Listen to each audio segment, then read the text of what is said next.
You will hear a phone conversation in which a woman talks to a public transport official about something she has lost. First, you have some time to look at questions 1 to 4.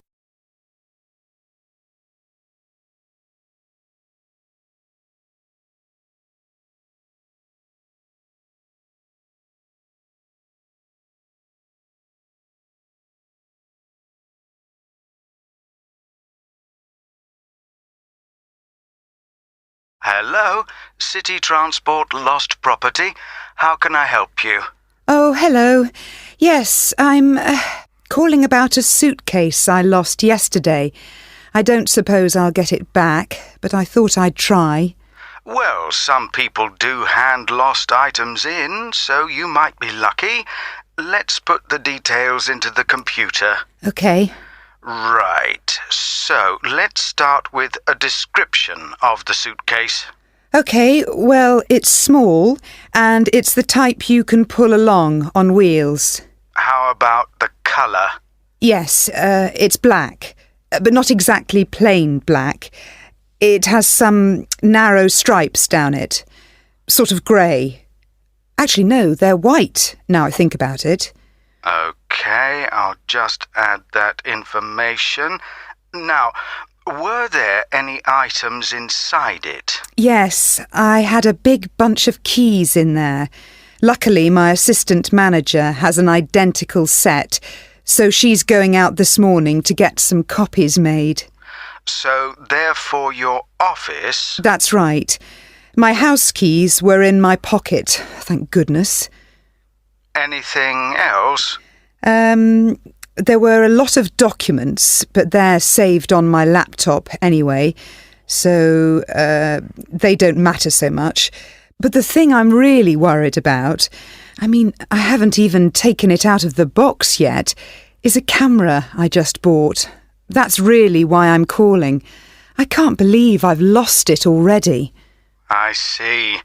Well, let's hope we can find it for you. Was there anything else? I don't think so. Any credit cards? They were in my handbag, and I had my passport inside my jacket pocket.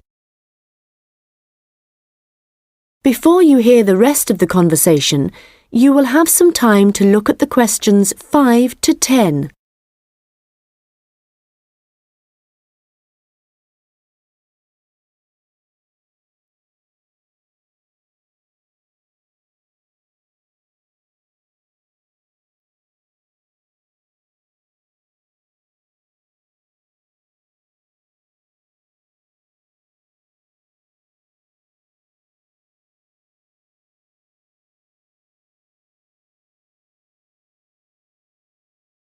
Now listen and answer questions 5 to 10. Money, clothing, any personal items? Let me think. I had an umbrella. It was black. No, blue. But obviously that isn't as important as the other things. No, but it all helps us identify your property and get it back to you. Anyway, I just need to ask you for some basic details about your journey.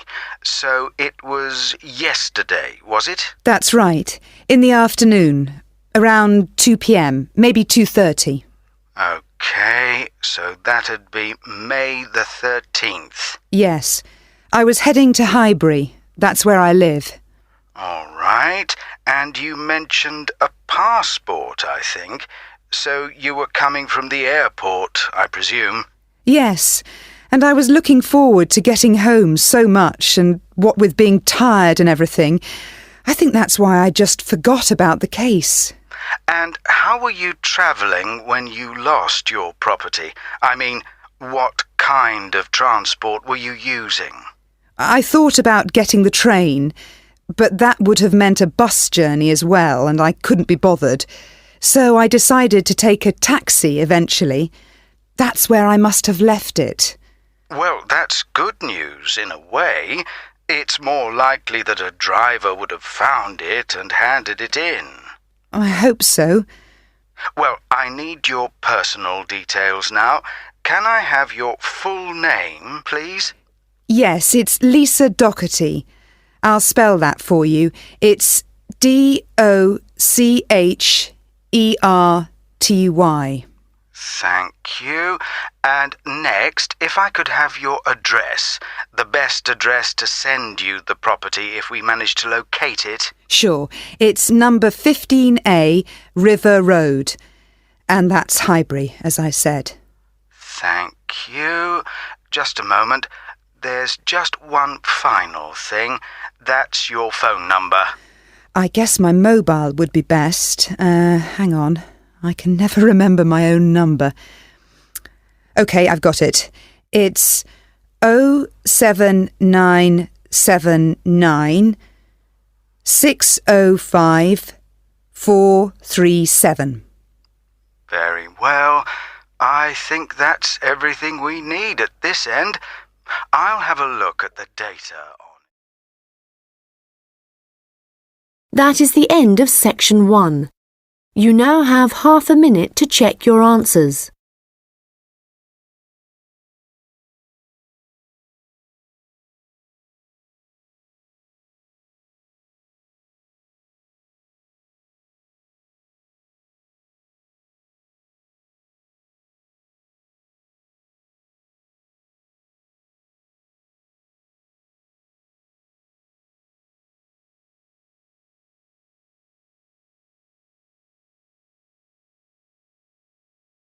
Now turn to section 2. You will hear a tourist information officer explaining local walks to visitors. First, you have some time to look at questions 11 to 15.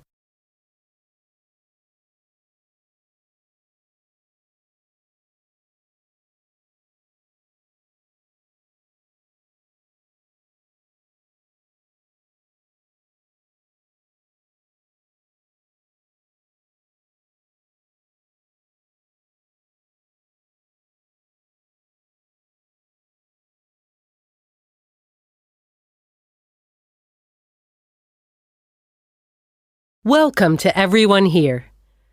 I hope you enjoy your stay in our village and enjoy the local scenery. I'll tell you a bit about the forest and mountain tracks in a minute, but first, I'll just give you an idea of where everything is in the village. So, we're here in the Tourist Information Center, and when you come out of the center, you're on Willow Lane, just opposite the pond. If you want to get to the supermarket for your supplies of food and water, go right. That's the quickest way, and then turn right at the top of Willow Lane. And it's the second building you come to, opposite the old railway station. If you're planning on doing some serious climbing and you need some equipment, we do have an excellent climbing supplies store just 5 minutes walk away. Turn left once you're outside the Tourist Information Center. Take Willow Lane all the way up to Pine Street. You want to go left along here. Then keep walking and go up Mountain Road on your right until you come to the next turning on the left. Head down there and you'll come to the climbing supplies store. If you get to the small building that sells ski passes, you'll know you've gone too far. You also need to head to Pine Street for the museum. It's small, but well worth a visit if you're interested in the history of the village and the old gold mining industry. So, when you reach Pine Street from here, you'll see the old railway line on the other side of the road. Turn left into Pine Street and keep going until you come to Mountain Road.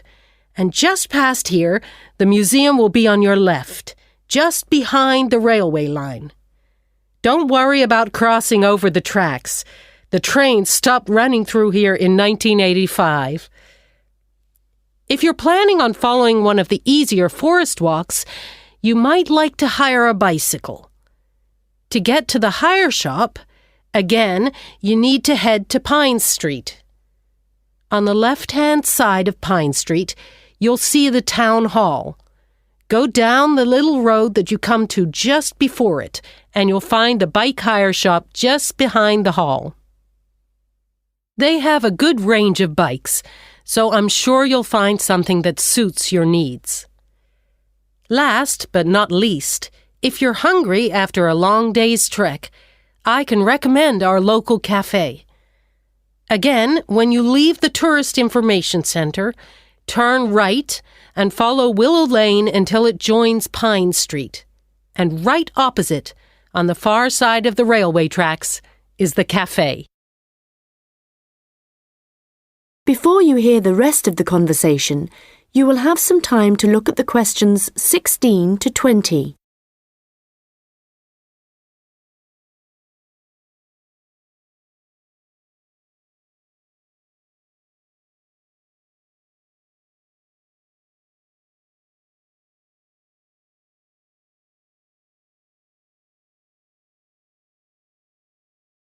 Now listen and answer questions 16 to 20. Okay, let me tell you a little bit about the different tracks we have here. All of them start at the end of Mountain Road, and you'll find a parking lot there where you can leave your vehicles. Let's start with North Point Track.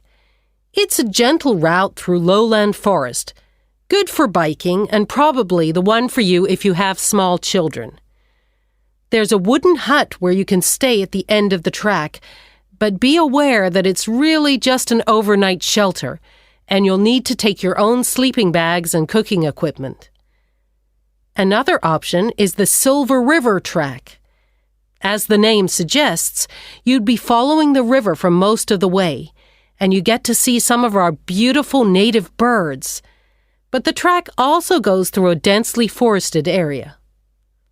Unfortunately, the signposting isn't very good in places, and you do need good map reading skills to avoid becoming disoriented, which happens to visitors a little too frequently, I'm afraid.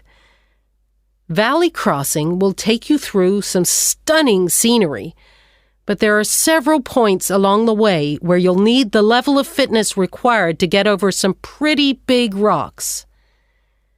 Stonebridge is one of the shorter tracks, but very steep as it takes you up to the waterfall, and you do need to be in good condition to manage it. Lastly, the Henderson Ridge track will take you all the way to the summit of the mountain. Do bear in mind, though, that at this time of year the weather is very changeable, and if the cloud suddenly descends, it's all too easy to wander off the track. It's best to check with us for a weather report on the morning you think you want to go. On the way to the summit, there's a hotel which provides comfortable rooms and quality meals, so it's worth climbing all that. That is the end of section 2. You now have half a minute to check your answers.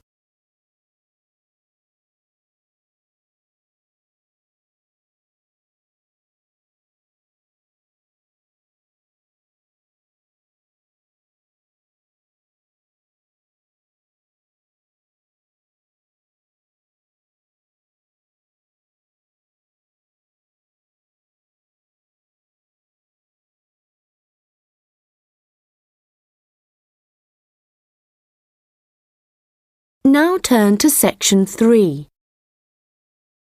You will hear a student discussing his case study with his tutor. First, you have some time to look at questions 21 to 25.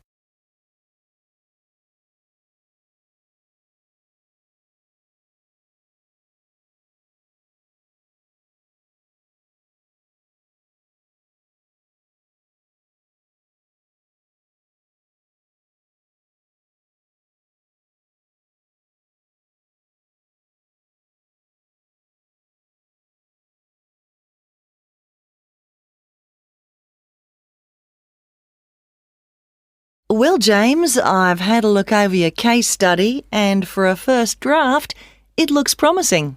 I have to be honest, when you told us we had to write about a furniture company, it didn't sound like the kind of thing that would interest me.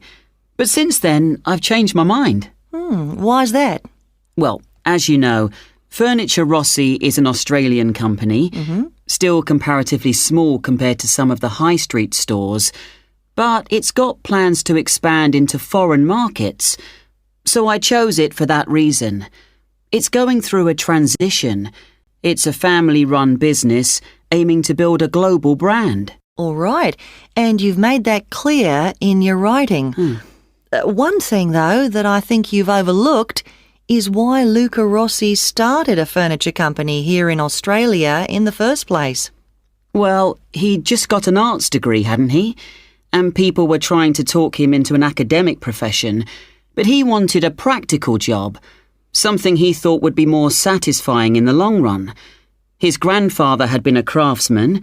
He'd made furniture in Italy, and he'd passed this skill on to Luca's father. And, well, Luca thought he'd like to continue the tradition. Yes, that was the motivation behind his decision.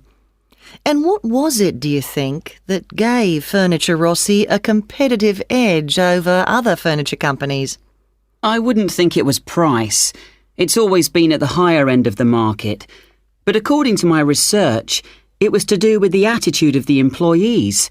They were really focused on giving good customer service.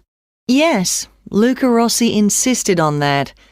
Their promotional campaigns also emphasised the fact that the wood only came from Australian forests. But that was the case with their rivals too, so it wouldn't have made them stand out. OK, we'll have a careful look at the content of your case study in a minute, but I just want to make a general comment first before you start writing your second draft. OK. Yes, what I'd like to see more of is your opinion. A bit more critical thinking rather than the bare facts. But it's good to see you've been careful with your referencing this time. Thanks. And I read and reread my work, so I'm pretty sure there aren't any errors with the language. Yes, it's fine. Oh, but there's one other thing I could probably mention at this point. Yes? Well, at the end of term, you'll also be giving a presentation, also on Furniture Rossi. Yes. I haven't given it much thought yet. Understandably, but while you're writing the case study, I'd recommend you think about what kind of information would be suitable to use in your presentation.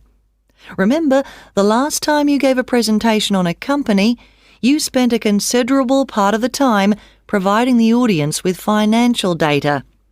But they probably needed to hear more about company strategy. Yes. I did concentrate rather too much on the figures. I'll make sure there's a balance this time. Good.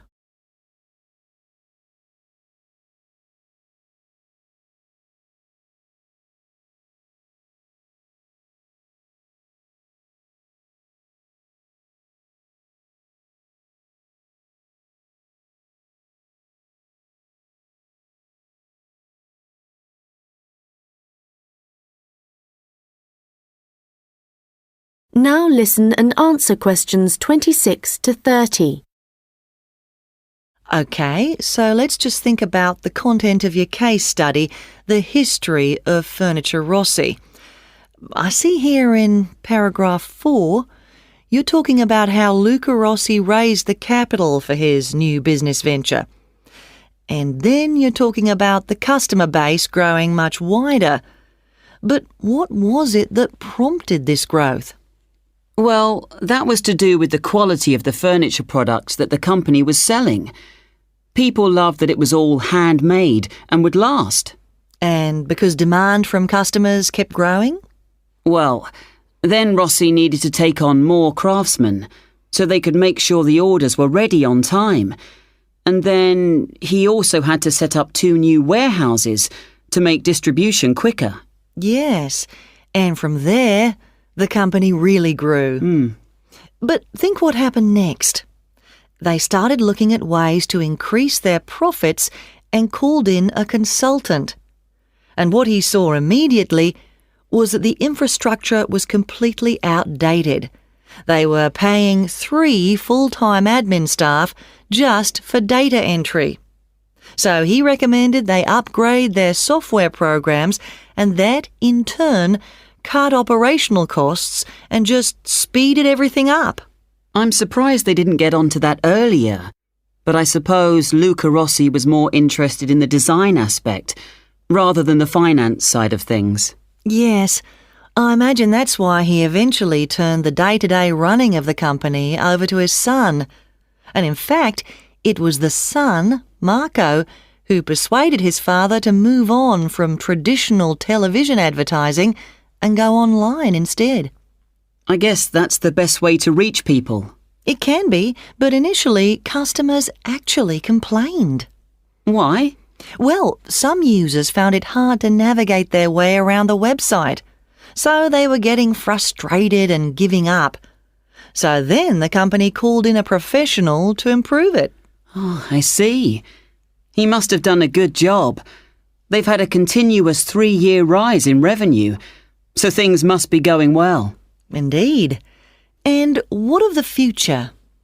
Well, I probably need to talk about this a bit more in the concluding paragraphs, don't I?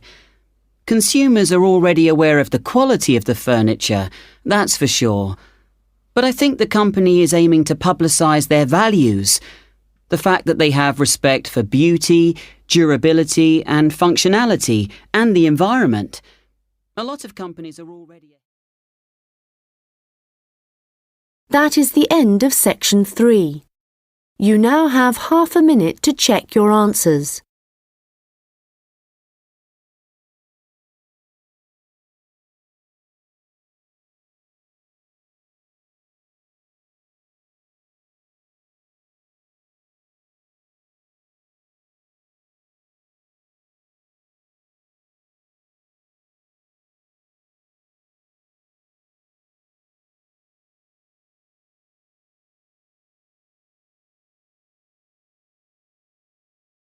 Now turn to...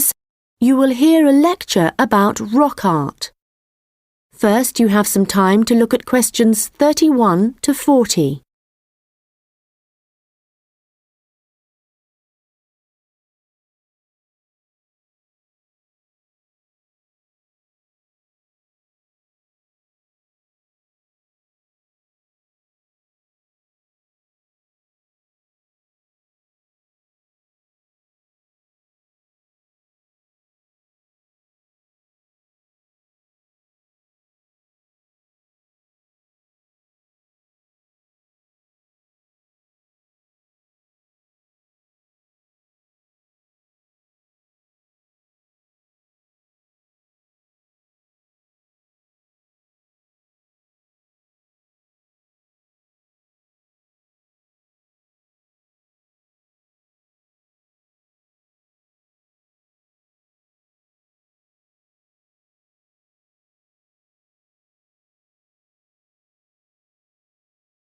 Now listen carefully and answer questions 31 to 40. Hello everyone and welcome.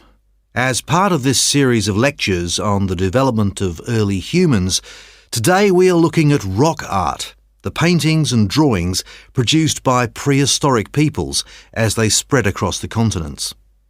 If you've been lucky enough to look at a piece of rock art close up, you'll know it's an experience that makes you wonder about the passage of time and our own history. But rock art also has a practical value for researchers, and let's start by considering why that is. Firstly, it provides vital information about the way that people evolved, information not always easily obtainable from excavated artefacts alone. Secondly, rock art tells us about migration, where people came from and where perhaps they went next. Rock art is found all over the world, and this in itself is not surprising. But what is rather amazing, you might think, is how similar some images are, whether you're looking at a rock face in South Africa or standing inside a cave in Spain. Let me give you an example. When our ancestors drew humans, they would often draw them as stick figures. But if they drew a face, then the eyes were almost always very prominent, very open and wide. And of course, animals are very common in rock art. But one animal which is very interesting to researchers is the lizard, because whenever you see a prehistoric painting of one, it's depicted either in profile or looking down on it from above. And these drawings are produced by people of totally different cultural backgrounds. Amazing. But how can this be the case, that similar artistic styles exist in such distant locations? In the past, archaeologists believed that trade must have brought people together and that it gave them the opportunity to observe each other's culture, including art styles. But this didn't prove to be the case. Recently, researchers have come up with a new theory. They believe that the brains of our ancestors evolved to notice certain images before others, and this was important, actually essential, because in an environment full of constant danger, it was necessary for survival. So the need to quickly recognise things that could be helpful or harmful could have had a great influence on rock art and explain why some images are more common across cultures than others. Later on, there would have been other reasons why communities produced art, certainly for spiritual and social purposes, and no doubt for political ones too, as different tribes looked for allies and struggled against their enemies.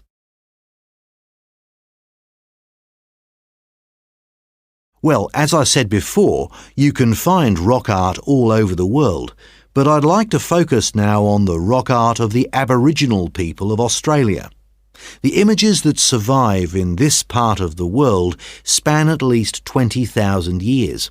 In fact, the Aborigines were still practicing this art form in the late 18th century when the Europeans began to arrive, and certain images point to the contact between them. For example, the Aborigines began to draw ships which they would have seen along the coast. It's hard for us to imagine what they must have thought when these first began to appear. Another image that is evidence of European arrival is that of horses, an animal that would have been very alien to the Australian landscape. It isn't actually known how many sites there are across Australia where rock art can be found, but unfortunately we do know that much of the art is being lost to us. Erosion, of course, is one of the key reasons for its destruction, but human activity is also increasingly responsible.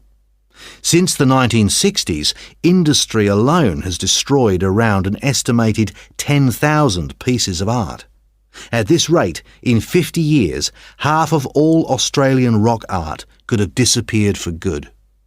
Vandalism is sadly another factor, and although most people, I believe, would wish to preserve this art, I'm afraid that tourism is another reason why the art is disappearing. In some cases, the art is damaged when people